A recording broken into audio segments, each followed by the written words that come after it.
Hey yo folks, Mr. Old Boy 93 here, and today I got something to show for a project that I've been working on for really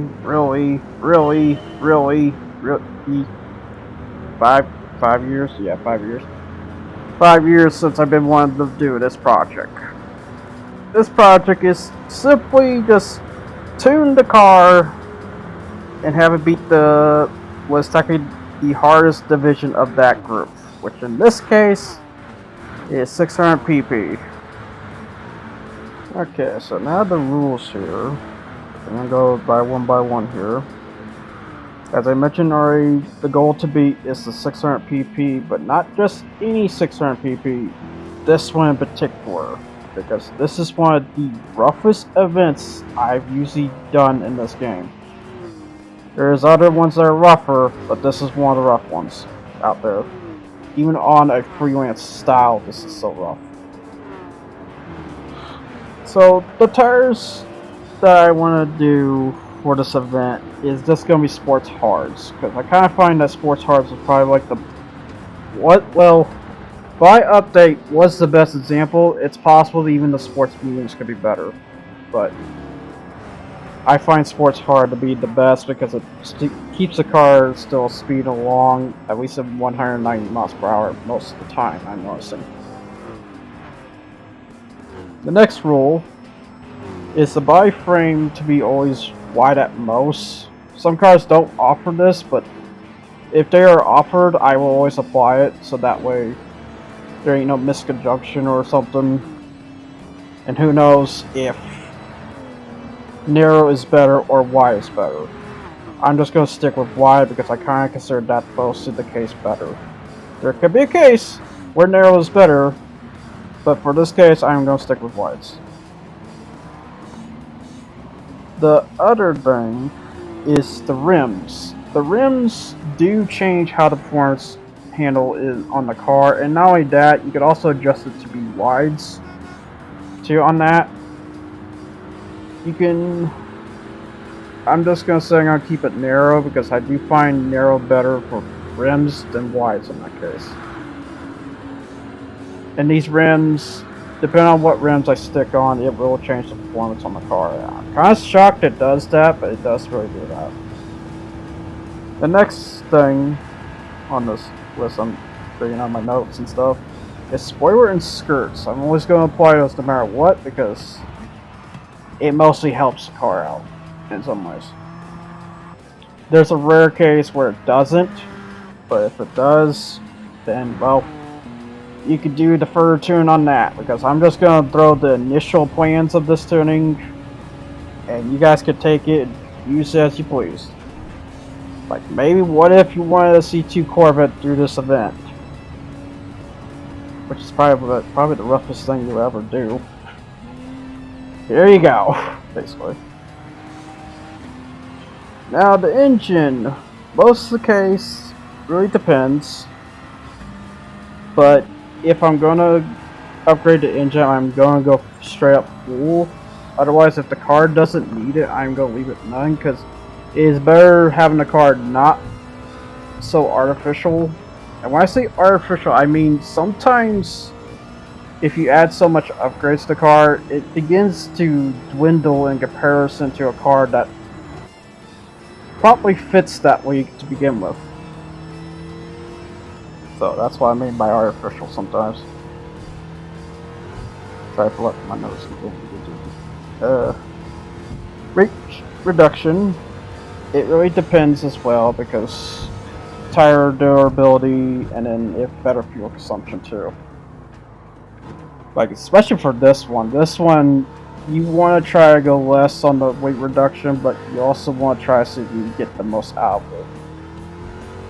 You're getting a good squeeze basically, and then also adjusting the front and back of the car, so especially in the C2 Corvette's case. Oof. Now it's suspension. Also suspension, well, definitely gonna have the full custom, but the thing is, I'm never gonna really touch that unless I really need to on the preferred. I will say, if I ever do a redo take of the trial of that car, I will touch the suspension then. But for now, I'm just gonna leave it initial because that's just another 2 hours messing with that. And I'm already dealing like 4 hours per each car sometimes. And I just want to get to car, so please understand that part. But if there is much to squeeze there, that is an opportunity for anyone to do. LSD, or hopefully it's LSD. God, I just realized that LSD. I hope it's called that, but basically the limit slip drive. Yeah, okay, that's it, right.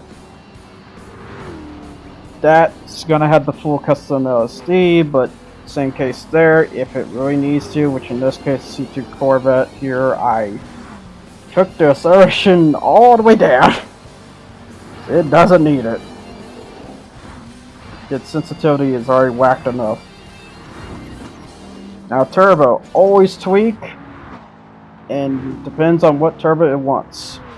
It could be a high rev turbo or it could be a low rev turbo. Most of the case, sometimes I notice it's low rev. You kind of want to add. Then muffler, or what in other regions call it a silencer. That always gets me every time. I call it muffler because, yeah, the bigger you get, the louder it's gonna be. So why does it call it silencer? That's just a funny one. But anyways, basically gonna add typically the best parts, but sometimes in the car you kind of want to go with the less parts. This also goes with the manifold and something else, the air filter too. That's the other thing.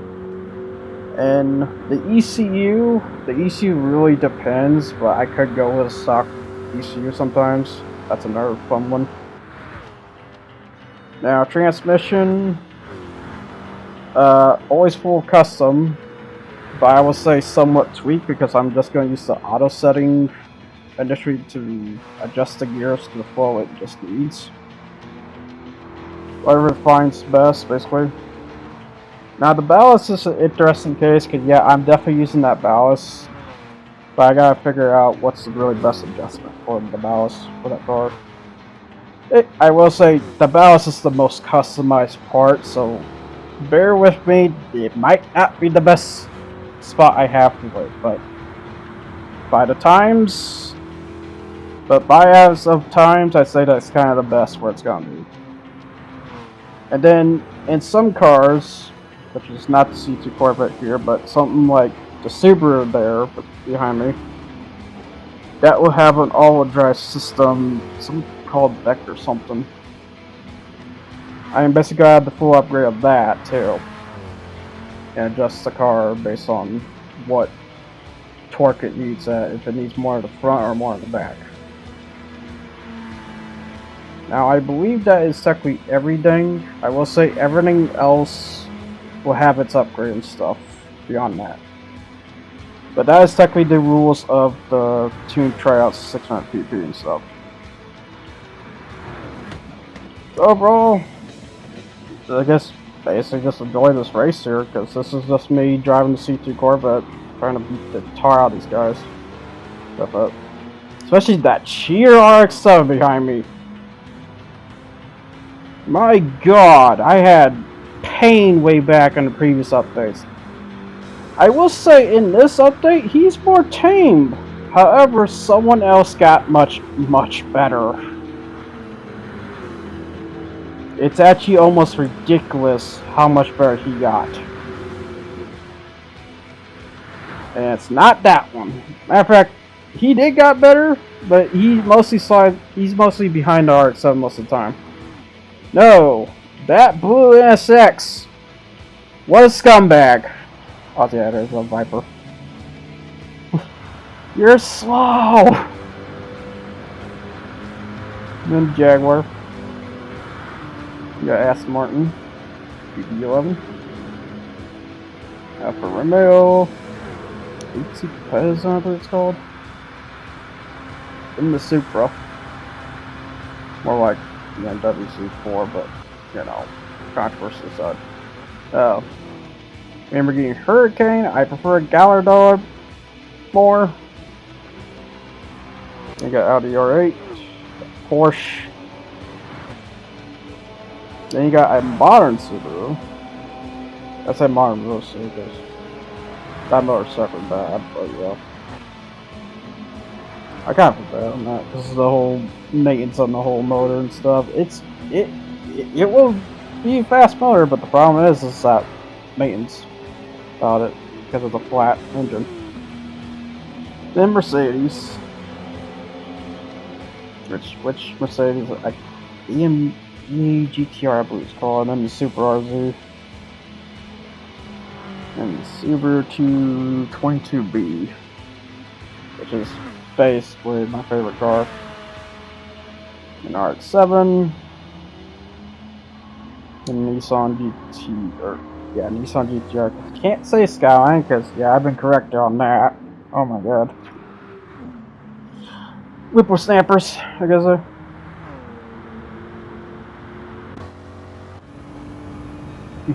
That's not a Skyline. I'm still calling it a Skyline. It really looks like the R34 if it was chunkier.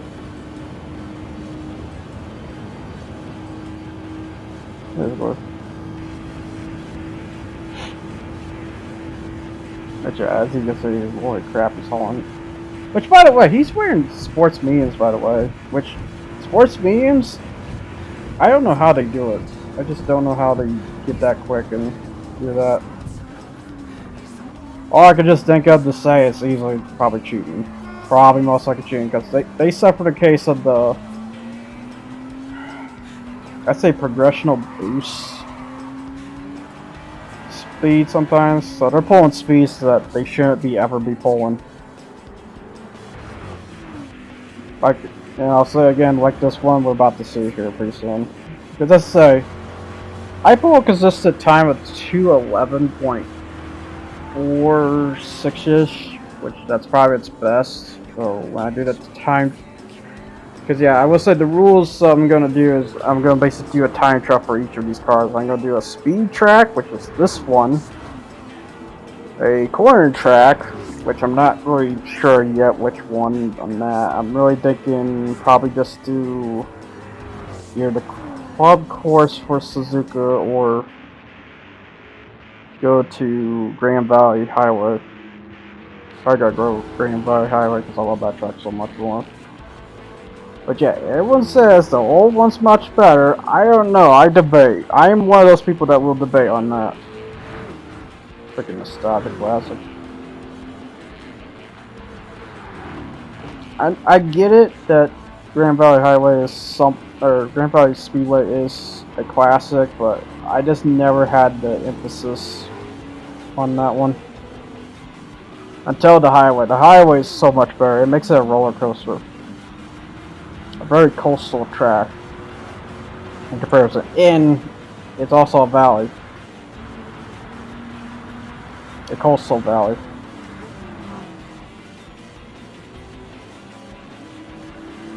So I digress on that.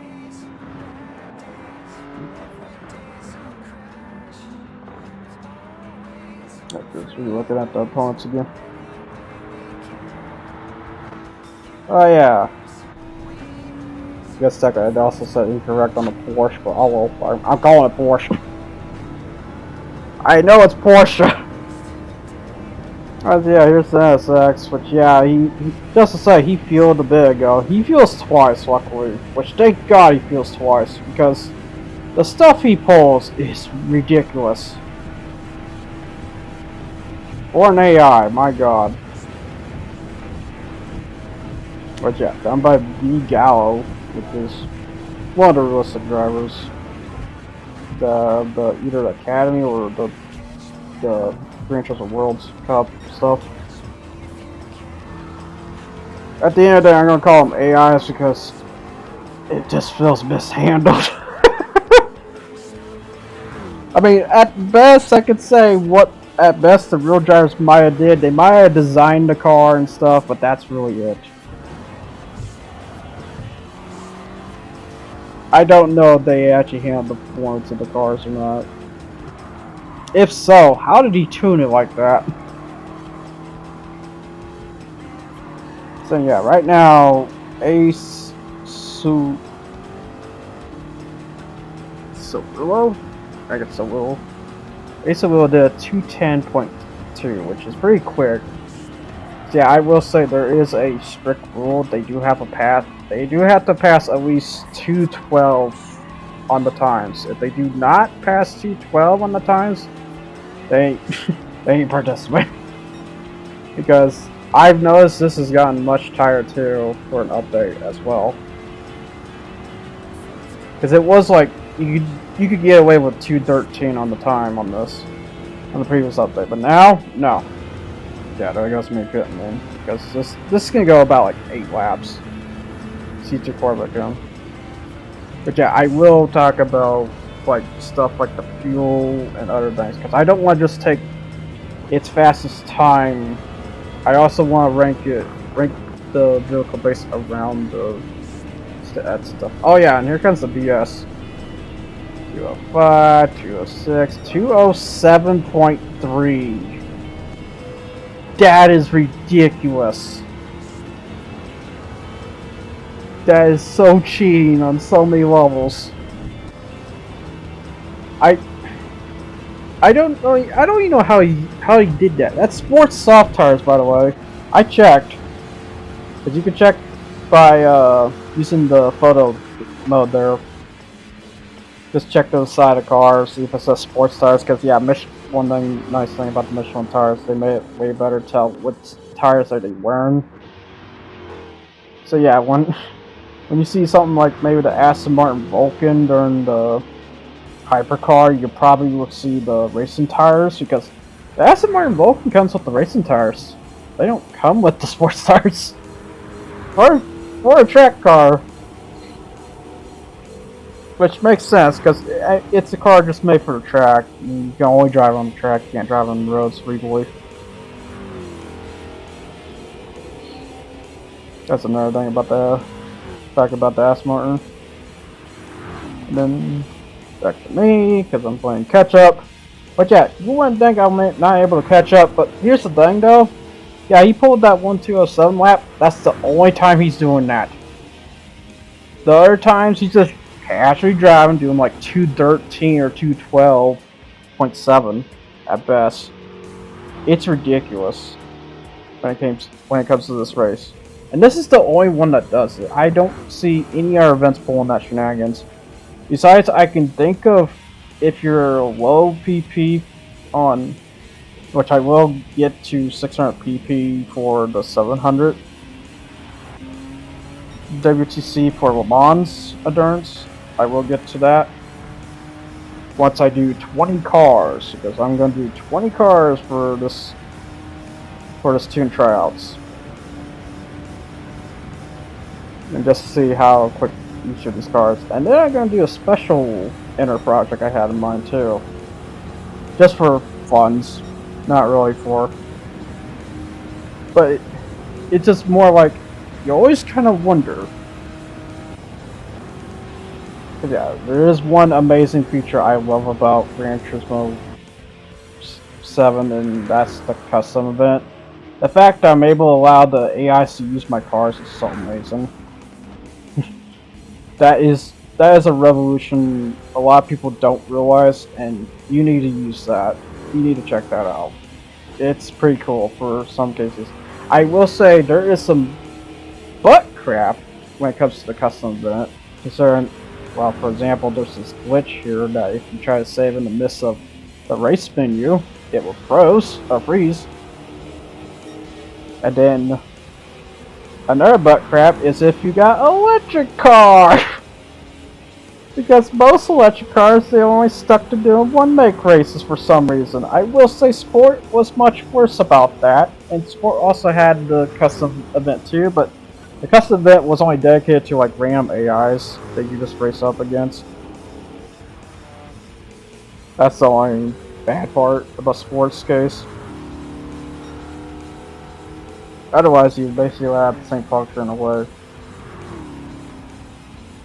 Yeah, here's me coaching the NSX, but she'll be pitting soon. He goes about 5 laps before he goes in. The RX-7, which he used to did like 7 laps in the last update. He now does 8. The GTR, I think, now does 8. Might do 7. The GR Super RZ, he's a funny one because he's the one that I don't think. Well, if he pits like late in the race, and he just goes back to being like almost dead last as soon as he pits.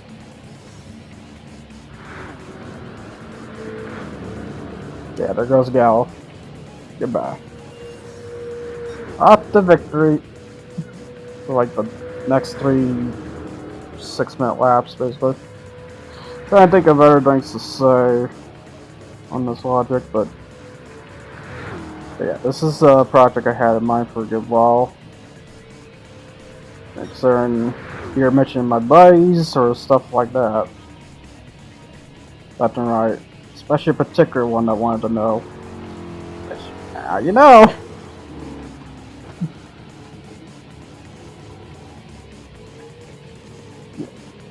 Oh yeah, there goes the GR Super, he just put it.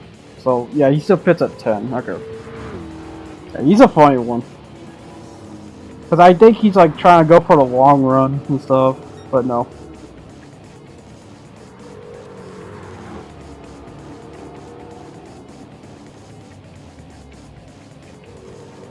Yeah.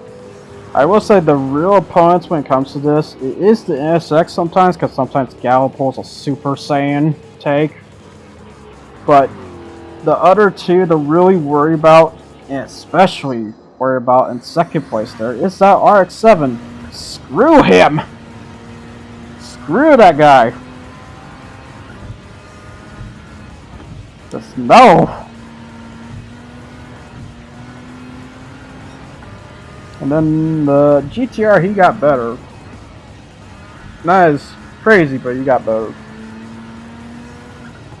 For the long run. I ain't surprised about the 911 GT3 here. He's doing pretty good. And the Super RZ. That guy could pull some weird shit too.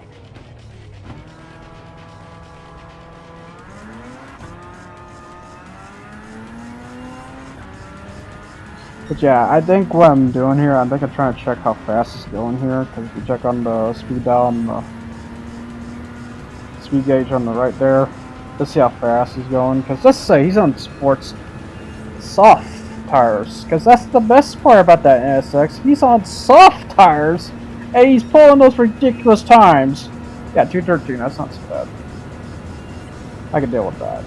So yeah, like I said, I would say around at least 212 at best.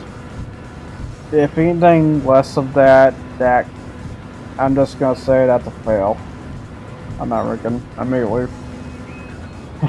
That means you're not seeing a Raptor truck anytime soon. So I hope you didn't want that. Because that ain't gonna do it.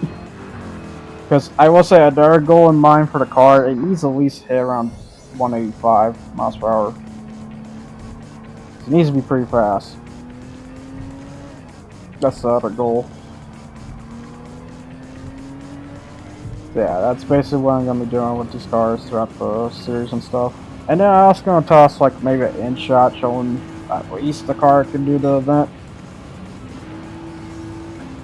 Now the difficulty I think I had in this, I think it's at medium. So it's not on hard difficulty, because I will say you can adjust the difficulty for this, I think. I don't think it has any chili peppers for difficulty. Because if it has the chili peppers for difficulty, it's locked for that.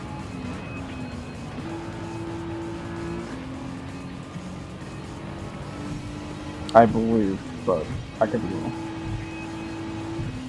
I don't know. Depends on how the correction facility people go. And that is actually probably the joke I'm going to be using for each person that tries to correct me. Alright, what facility are you from?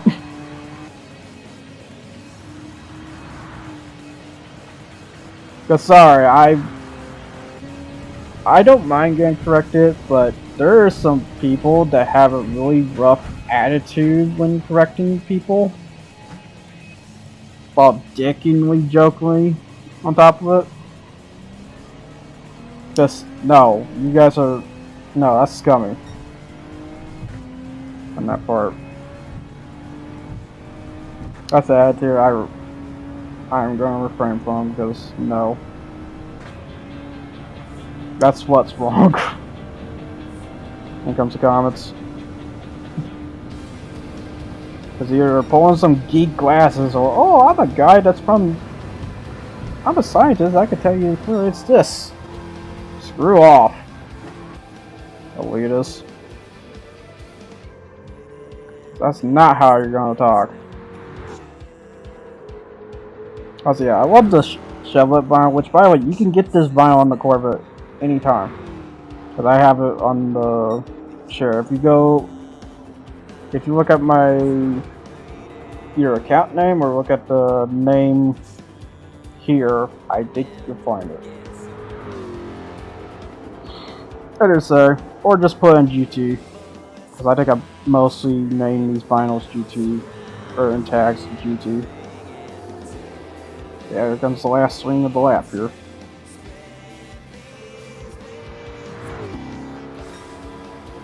But yeah, the music, copyright free. And it's gonna stay like that forever. I respect anyone who copyright free music. If you're a copyright, you use a beat.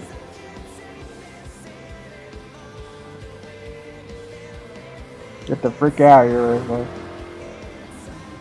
your music may be good, but that's just scummy. I'm sorry. And especially if it was in the game. I will say, I do think there needs to be a leeway rule when it comes to copyright music and crap, but this discussion ain't here though. So yeah, here comes the end here. So that basically wraps for what I'm going to say for rules. I'll see you guys next time. You guys take care and stuff. And see you then for next first project for this. Take care.